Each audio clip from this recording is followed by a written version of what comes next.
Hello and welcome to another edition of Video Mojo. And today we're going deep with marketing automation AI, all kinds of AI application as it applies to marketing. And my guest, Mike Kaput, welcome from Cleveland, Ohio, the foreign country from those of us here on the West Coast. Good to No, have you thanks for here. having me. Oh, thanks for making the time. And I just am making my own in-house joke because I feel like I talk to people all over the world. And hey, Cleveland is part of the world. Why not, even if you are in the United States of America? So I thought I would kick us off on our conversation about AI with a quote from the author, Daniel Priestley. He just posted on X, the application formerly known as Twitter. Imagine you are a professional marathon runner and they announce that the rules have changed. Contestants are now allowed to ride a bike or drive a car instead of running if they choose to. Imagine saying, I don't like cars. I'm going to keep running. Fine. But don't be shocked when you are beaten in every race by people who are driving. That's what's happening in the business world right now with AI, software, and media. So do you agree? Is that an exaggeration or you think that's on point? No, I think that's exactly on point, which is we could get into all the ways in which that's true, but if you're a marketer, creative, not using any of these tools, yeah, you're running that race the analog way, I think. It's crazy. Because I also have the experience, and you're so I guess I haven't said that you're the chief content officer at the Marketing AI Institute, which I will put the link in the notes and highly recommend your institute as a resource. You guys just had a very successful conference with about 700 people, I believe, and you do workshops all the time about marketing and AI. So anyway, great resource. Uh, I my experience is that the adoption of AI, despite all the buzz and those of us that swim in kind of all this innovation, a lot of people are still dragging their feet, and I would say primarily are afraid of it for one reason or another. Do you see that kind of foot dragging? Is that your experience as well? I'm going to kind of hedge here. I think yes and no. Yes, in the sense that I think a lot of people out there are still very apprehensive about some of the bigger implications, and I'm sure we'll talk about some of those when it comes to ethics, copyright. Will AI affect employment, jobs, things like that? However, I say no as well in the sense that I think every marketer out there really is at least aware of and now trying some of these tools. I'm sure there's always going to be a couple people that are refusing to use the technology, but we're seeing a very high rate of at least experimentation of these tools among marketers because they are so accessible now. But I think there's still a lot of uncertainty and fear. Well, and the other part, certainly everything that you said is true around people's concern, and we'll get into the legit concerns and some of the things. There's innovations just in the last couple of days that I think are worth noting around the rights issues and how we deal with that. But the other part, which I've been dealing with for my entire career with regard to technology, is learning curve. Actually since 1990, I've been talking about the Grand Canyon gap between people and technology and how the technology moves faster than people's ability to adopt it. And all of a sudden, with AI has gone into hyperdrive. So, I guess it's an opportunity for you to plug your workshops, but for people that are trying to wrap their brains around it, how do you recommend that they get started? Is ChatGPT the best place to start? And particularly people that are looking for help, they want to move their marketing into the automotive era they've only been running so far. Yeah, for sure. So first, I will say we did create a free online class that happens live every few weeks to address this exact need called Intro to AI for Marketers. So if you go to our website, marketingainstitute.com, it's right there in the main navigation under education. I do mention that just because what we found is that regardless of what tools you're trying to experiment with or apply to your business or to marketing, it really helps to have a quick foundational understanding of artificial intelligence. And we do that in that class in a very simple, accessible way in like 40-ish minutes. So once you have that, you kind of see the bigger picture much more clearly. And then you're able to say, oh, okay, here's maybe a couple ways I should start applying these tools. But to your point, I do think spending $20 on ChatGPT Plus for a month, for instance, is the quickest, easiest, and most powerful way to get started, because that tool can do so much more than, simply a quick few words of a prompt, and like it creates something or doesn't create it to your liking. I mean, you really can go down the rabbit hole with some of these tools very easily. Another one to start with is maybe Midjourney. If you like image generation, there's 100 other image generation tools as well. Those are fun. But ChatGPT really is such a good gateway into saying, if you know nothing about this stuff, to start experimenting with what it can actually do. Yeah, so let's pick up with what it can actually do. So that's the other part of it. I, as a marketer and having a small marketing agency, I use it a lot for ideation. And I think that the biggest piece, and we've talked about this before on Video Mojo, is to actually have a conversation with AI, to treat it as if it were an intern on one hand, because it can come back and do heavy lifting for you, but on the other hand, as a creative collaborator. But you have to ask questions. You have to get into a conversation. You have to be willing to play and really experiment. Are there other tips that are top of mind for you in terms of how people engage and can get value as quickly as possible and have the experience? Let me give one more piece of context there, because maybe you have some statistics that are more, I don't have the exact statistics, but one, a lot of people don't even dive in and get their feet wet. And two, there are a lot of people that dive in and get their feet wet and go, man, I don't like this water so much. I don't really get it. And so they're missing the power that I think you and I agree is available. That's such a good point. Those are two huge barriers. So once you do dive in, a lot of times people just don't know what to do with it. And then they mess around for a few minutes and say, okay, whatever, not a big deal.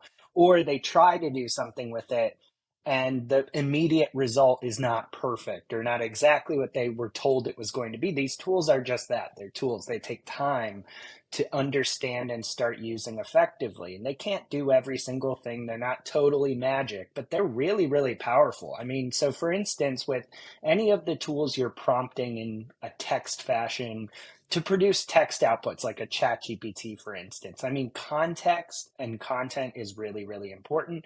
One way to think about it is you want to give it all the context like you would an intern. I think you mentioned as an example here. Think of a very, very smart, very capable intern who's it's their first day. They don't know anything about what you're trying to communicate aside from what you actually do communicate. So any context you can give these tools in whatever way you want to do, it's not coding, it's just natural language. Give it as much context as possible. Encourage it to play a role. If you're doing copywriting, say, hey, pretend you're the world's best copywriter. Here's what I'd like you to do. I also find priming these tools with specific examples is really helpful. So instead of just saying, hey, you're a really good copywriter, go write 10 headlines, say, here are 3 headlines I really like. Remember these as I start prompting you next. And then so it suddenly starts understanding, oh, okay, these headlines have some things in common. I'm going to write the next ones like this one. We use that strategy quite a bit on our own content. We say, hey, this is a really good post that Mike wrote. Analyze it, like understand what's good about it in your own, whatever that looks like to you. And then when I ask you to write something next, try to use those principles. So you can really start going down the rabbit hole with some very simple prompts here. Yeah, I got two responses, and I'm actually having a little bit of an aha as I'm talking to you. So let me say that first, which is that even though I've been talking for months about treat it like an intern, give it the instructions, I recognize as a business owner who talks to other business owners that people are generally challenged by onboarding new employees. Lots of small entrepreneurs have trouble delegating, for openers. But even when you do accept the challenge of delegating, there's that communication challenge of what do I want this person to do? How do I want them to do it? And if you treat ChatGPT or one of the AI apps in that kind of way where you take responsibility to communicate, I don't know, it just sort of seems clearer to me even than I was thinking about it before. The other tip that I want to give that I just recommended I like this audio pen app where you talk to it. And there's another one called Pi that has a phone app that I used the other day really successfully. And I find it more accessible and more fun when I click that little microphone button and talk to it. And in the case of Pi, it talks back, PI. I'll put that link in the chat as well. Any other apps or particular ways in that you think are useful for marketers who want to get going and get up to speed and get value? Yeah, I found I've been experimenting much more with Claude 2 from Anthropic. It's basically a ChatGPT-like tool. What I like about it is you can put in quite a bit more text than you would with ChatGPT. So it can hold up to, I think it's like 70,000 or so words, which is essentially a novel. Now, you don't have to start that big, but I find it really cool to say, okay, I can dump in an entire podcast transcript and just say, hey, could you pull out some really interesting quotes from this for me? Or could you summarize this for me? Or could you tell me three ideas for a LinkedIn post to write based on this post? There's ideation, to your point, is a really good, accessible use case for marketers to get started with, because you don't have to sit down and suddenly figure out how to write like a perfect blog post with these tools. And that might not even be the highest value use case. In fact, ideation, I find 100 times a day saves me so much time and energy and gives me better quality ideas. So that might be a really good place to start. Yeah, and that's a point that this is actually something that I've wanted to do a TikTok video about for a while, and maybe we'll get more sparks here. But the reality is that AI is creative, and people think about it as much less intelligent than that, if that's the right Hmm. analogy. And so when you talk about ideation, we're really talking about brainstorming. And when you have a brainstorming conversation in like a face-to-face meeting, the rules are there's no wrong answers. But people are very fast to judge the AI and go, well, that's not perfect. You're supposed to be Right. AI. So how did say more about this reality that you can actually bring a new member to your creative team, and that is hugely valuable. Look, I'll be honest, this could go down a big rabbit hole and maybe will make some people upset, but I tend to think they're highly creative. I mean, I understand that there is qualities to true human creativity and art that maybe machines can't do themselves, but I think when it comes to creating interesting ideas, a lot of creating interesting ideas is just remixing a lot of existing ideas from someone else. We do it as humans. We are, as creators, often remix, knowingly or not, the things we've read, seen, heard, whatever. Of AI course. is doing the same thing just from other data sets. So would I sit here and say AI can replace human creativity? No, but can it be creative in its own way? 100%. And I think that it would be remiss to not be trying to use it for those ideas. And even again, if you don't have to have it come up with an idea and you say, AI came up with the idea, I didn't, just use it to spur your own creativity. I mean, headlines is a really simple, good example. I don't take the headlines that AI uses. Like, I'm a copywriter by trade, honestly, is where I started. I take the ideas, I'm like, oh, that's a really good angle. There's a much better way to say this for this audience, but I didn't think of that angle before. So it's just better. You're working with a machine a lot of times as a creative partner. Yeah, I think that rabbit hole is worth exploring, and we're going to get into music specifically and video specifically, but even within, you mentioned Midjourney earlier, and I'm a fan. It's Yeah. beyond creating graphics that I use in social media, which I do, but it's a creative partner. And the way that it works for those of you that haven't played with Midjourney is you put in a prompt, and it can be very, very simple. It can be very complex and detailed. And it comes back with 4 images. And then you choose the one Mr. or Mrs. Ms. Human. You pick the one you like, and you can re-roll that and have it make modifications on that. You can put in the weird command and have it make huge modifications on that. And re-roll as many times as you want. As a human curator, human creative director, it keeps being creative.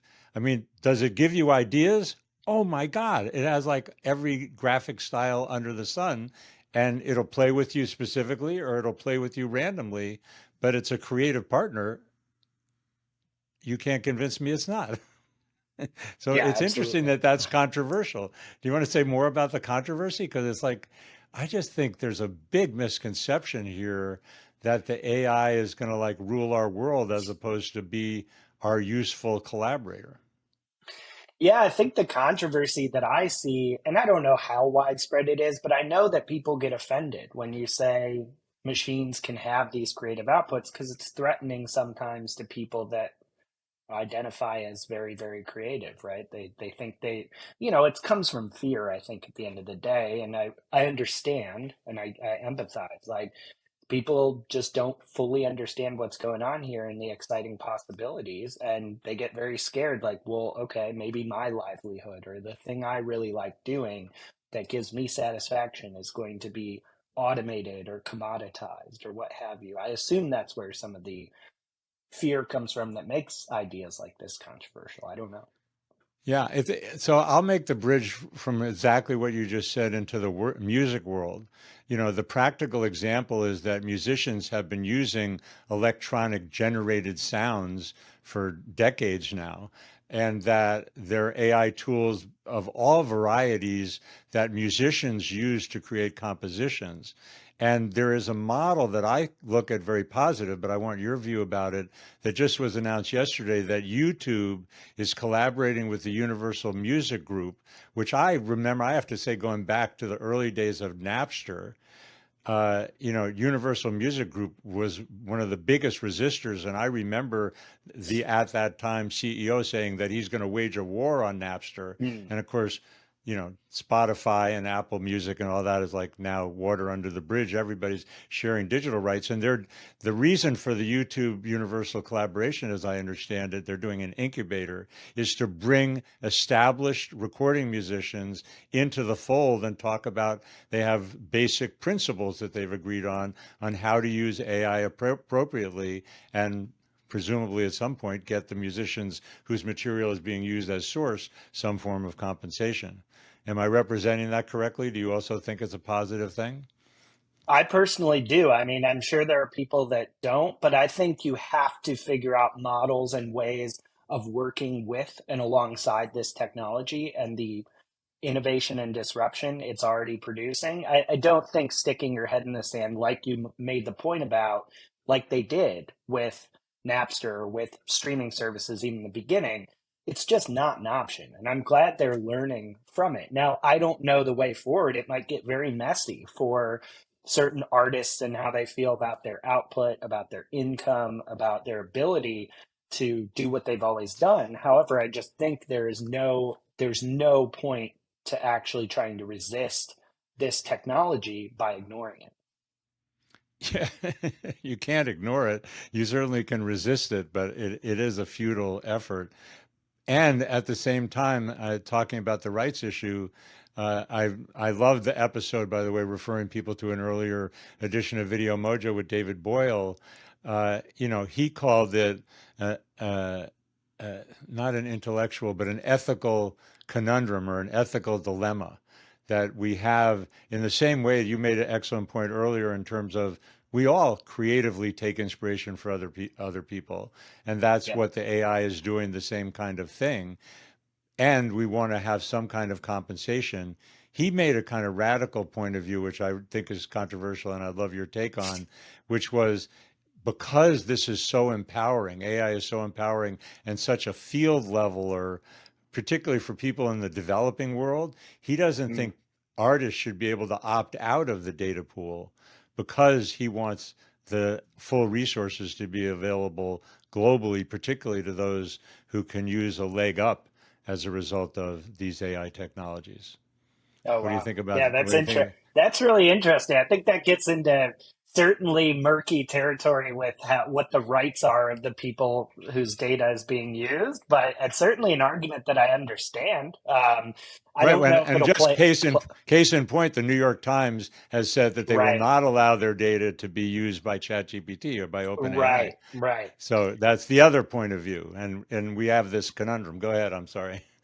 Oh, not at all. Yeah, I think that that's what we're seeing, the kind of messy reality play out. There are some players that are trying to full on resist even being a part of the ecosystem. And then there's others that are trying to attempt to work out licensing deals for data, and try to actually be working with some of these companies. I think that's the more useful and natural path personally. But there's plenty of stakeholders that don't. I mean, the New York Times might be waging a war here against OpenAI soon enough. We'll see. And I don't think that's going to help them at all. I think that the Universal Music Group working with YouTube to try and do it in a systematic way with name artists involved, and it's kind of like right out front, here's where we're going. And I just think that's exemplary. And I haven't seen enough of that, but it does feel like this black hole to me. Like I compare it to climate change. I think they're both these massive things that are impacting our world, over which, in a way, we don't have much control. But, you know, better get an air conditioner if you don't have one, because global warming is not Right. stopping, and better learn about AI because it's going to be part of our world, whether you like it or not. Absolutely.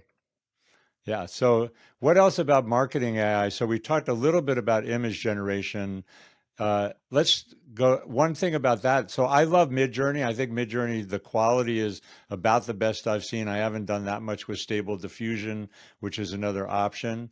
I like the Adobe Firefly ease of use, but I just don't Yeah. find it as powerful. Do you have other things to say about the kind of landscape of, image generation? No, I tend to agree with you. Midjourney is just overall the one I default to, just because it is so breathtaking and what you can produce with it, just with ease. I do think if you are someone that maybe wants to use this stuff more in your work, and you work at a bigger company, or perhaps there are restrictions on what you can and can't use. I mean, Adobe seems like it would be a natural option there, because they are leading the pack in actually baking some of this into, the existing software that someone probably is already using. So definitely don't ignore that option if you have access to it. I mean, you don't have to use Midjourney. I personally like it the most, but there are a And lot I of do other too. options out there, which is great. When Adobe has an edge if you're a big company, it's kind of like nobody ever got fired for hiring IBM, was the old saying back Right. in the day. It's like Adobe controls the data set that they use to generate the images, so nobody's rights are being violated when you create images inside Firefly. So that's a differentiator there, if that matters to you. And I have to Yeah. say that it doesn't matter a whole lot to me. I just think Midjourney is the bomb. I am having fun with Midjourney. I have to say it's a Oh my joy gosh. Yeah. to play, isn't it? It's like so. Anyway, we recommend both Mike and I are recommending if you're interested in playing with images, learn Midjourney. It's not a no-brainer. You have to allow a little time to get over it. But and I'll make another tip, which is I love X, I want to call it Twitter, the platform formerly known as Twitter, which I think we're going to have to accept the fact that it's called X now. I'm surrendering. Thank Elon. You can thank me later. Um, but there's a great community of people. I have on my Twitter account, I have a list actually of AI people, but so many great Midjourney artists who are not Oh only yeah. posting interesting images, but they share the prompts, they encourage people to play and experiment. I could go on and on about it, but it's a great resource and a great kind of AI community. Any other tips for getting started with Midjourney or generative images? I think if you haven't done it yet and you're seeing some of the people posting online, like, you cannot get intimidated, because those images, you'll be shocked how easy it can be to create something that looks so cool. So I have to just recommend, if you haven't done it yet, play around with something like Midjourney, because it does actually feel like magic. It honestly is something, to your point about it being fun, it really does make me feel like a kid again doing it. And that's honestly one of the best ways, if you are not as familiar with this stuff, even if you want to take a step back and forget about like how it's going to affect your work or your job, or how scary or complex it is, like, play with something like Midjourney. You're going to be laughing to yourself, making some really, really cool art and images. And you're just going to realize, like, there is a very fun, beneficial side to this technology. Well, and I am an advocate for fun. I mean, I actually Yeah. not just because it's fun, but that's a good thing, but the fact that you get the marketing that you get done is the marketing that you enjoy, particularly for us small business owners. I find myself creating images in Midjourney because it's fun, and then I'm like, oh, maybe I could use this over here in the content, as opposed to I have a piece of content I need to create a Midjourney image. It's kind of going the other way because the fun is motivating me. It's Yeah, remarkable. absolutely. Yeah, yeah. Yeah. Yeah, I'm glad you. if you're gonna do way more if you have fun doing something. So, you're gonna stay up later at night or maybe work on it on a weekend if you're enjoying yourself. Yeah, and I'll forgive the cross promotion, but I interviewed this guy Nicholas who did a movie trailer, segueing over into video, using Midjourney images that he then animated inside Runway, and but Mm, it was his human creativity that came up with this idea for a sci-fi faux movie trailer or concept movie trailer, and he made the point that it's that kind of concept generation. People are automatically go to what will it take to generate a feature film with AI? Well, yeah. someday that'll happen, but right now you can do concept trailers, develop the idea of a movie, the idea of your music video, whatever it is that your corporate explainer even, and you can comp those things up using virtually free tools. Or I think he spent $125 because he upgraded inside Runway and obviously has a good Midjourney account. Are you seeing That vid other use cases like that on the video Yeah, I side mean, of things? first, that video that he created is stunning. Everyone should go watch it. It's really, really cool. Yeah, I think that we're in video generation, at least, we're in that ideation phase where it's so useful to show you what something could look like, how something could play out. And then, today it's still going to be up to a movie studio or a creative team to go make that a reality. We're not there yet. We might be someday relatively soon, but it's so cool to be able to. That's a huge point here as well, as so many people, I think, worry that, okay, these tools are going to impact creative work. It's like, of course, there's going to be some change and disruption here, but how many people on the planet today are genuinely creative people with creative ideas that have no way to express them, who Hmm. didn't learn how to draw or paint or create video? I'm one of those people. Um, Thankfully, I had, before the AI revolution, I was like writing quite a bit. But what if I hadn't known how to write well? So many people out there are super creative. We're going to have an explosion of creativity because now you will have accessible tools that can help you realize a vision. Yeah. And I'll be the naysayer for a moment, which is that the one use case that I've seen where I think so I want to agree with you first, which is that I think that all kinds of creative people are going to be empowered to do more and even more amazing, wonderful creative work. And I feel like I'm not like I'm a great, not trying to pat my back as a creator, but I'm feeling very empowered and having fun being more creative as a result of these tools. The people who I think are going to lose jobs are voiceover announcers Mm, because I could see I that. I did, I've hired I don't know, more than I can count voiceovers because I used to be in TV promotion and would produce TV promos every week, and we would do a recording session every week. And I'm in the process actually of doing a simple video for one of my clients, and there was really no reason to hire a narrator. 11 Labs is one of the many AI voice tools, and nobody will ever know that it wasn't a person. It sounds human. The reading has got emotion in it. You can actually dial up or dial down the amount of emotion. So that's another use case where AI is coming in, where some people are going to need to retool and use their creativity in different ways because, we just don't need a human in that job. I think probably today, but certainly by week after next. Yeah, It's like I couldn't that. agree more. Voiceover stuff is going to be very hard to justify not using a tool for, given how good they've gotten. Yeah, and it's just going to keep getting better. I mean, this is the worst AI we're ever going to have right now. Right, exactly. Anything else on the video side? I mean, I have my bone to pick, which is that I'm going to just go off, on my, whatever you said, I might get some pushback. But, one of the AI tools or a category of AI tools, I have a whole list and I did actually a video about AI video and all the different categories of AI video. But one of the applications which I need and I want is a tool to help pull really good nuggets out of long form content like my Video Mojo podcast and use those as short clips. And I've experimented with at least 3 tools that claim to, we're going to do that for you. It's magic.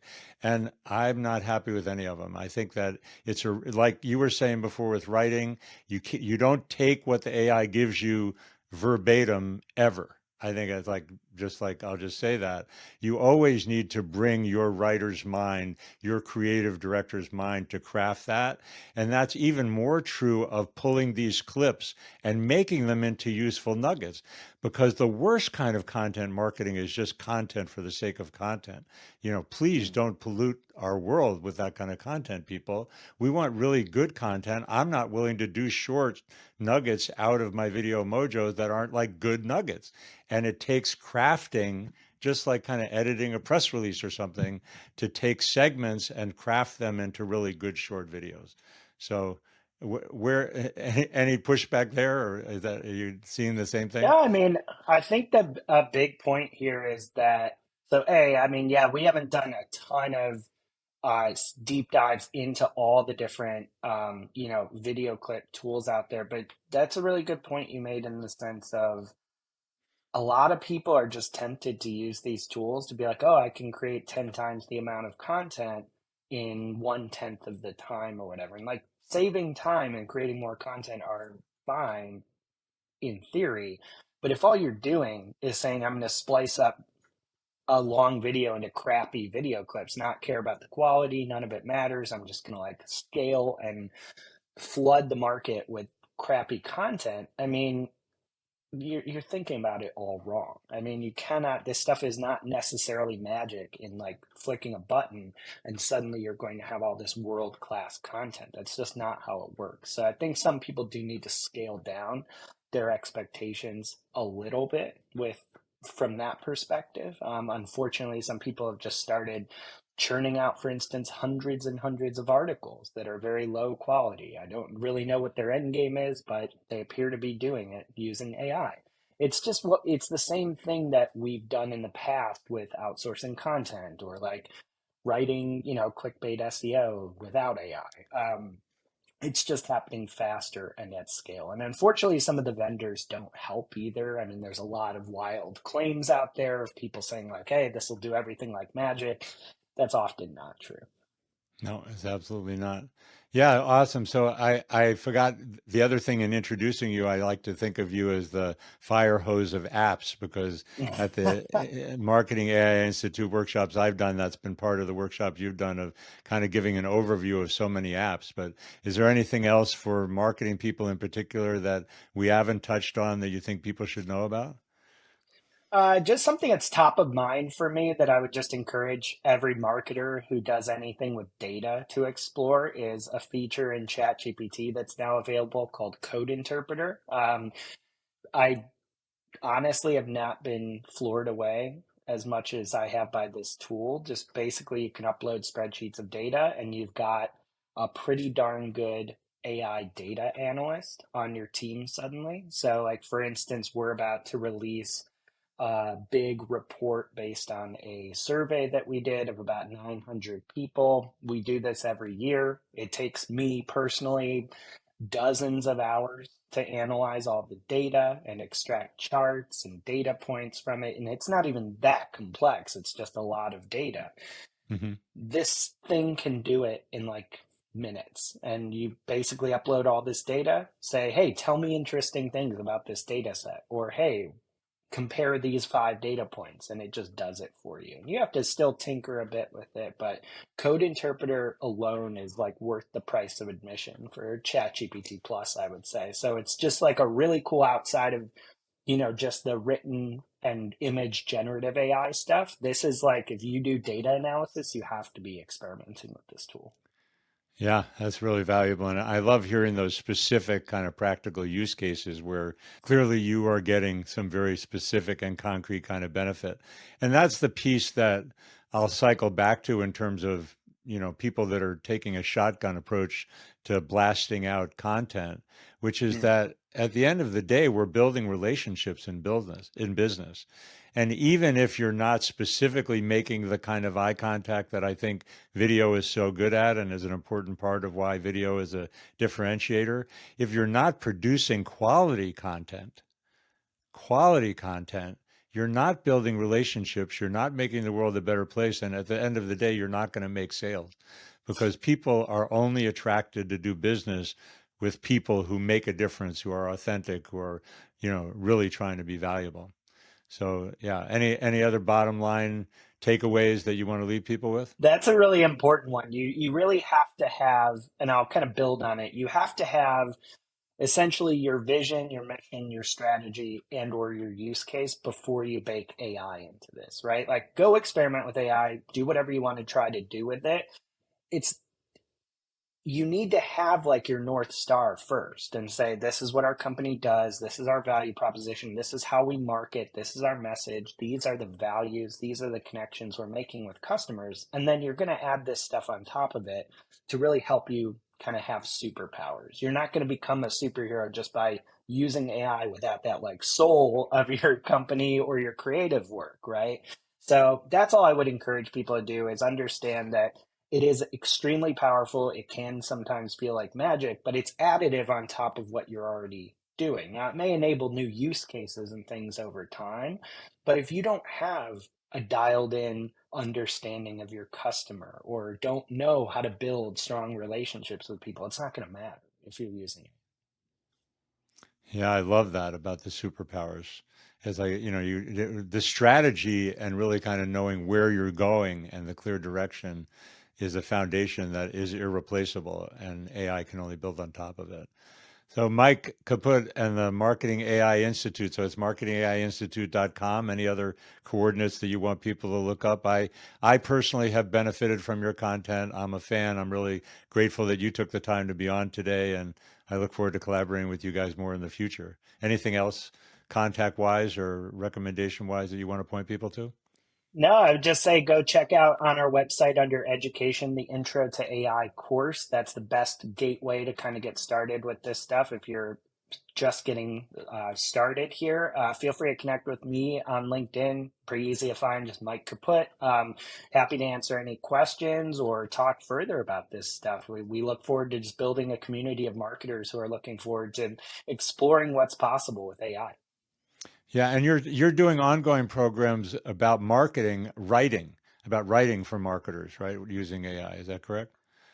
Yeah, so we actually had earlier this year an AI for Writers Summit, which we're going to be doing every year. A huge part of our piloting AI course, which is on demand, is has to do with content marketing and comms, though it's not just about that area of marketing. And we talk about this all the time because we are writers by trade and do a ton of content marketing ourselves.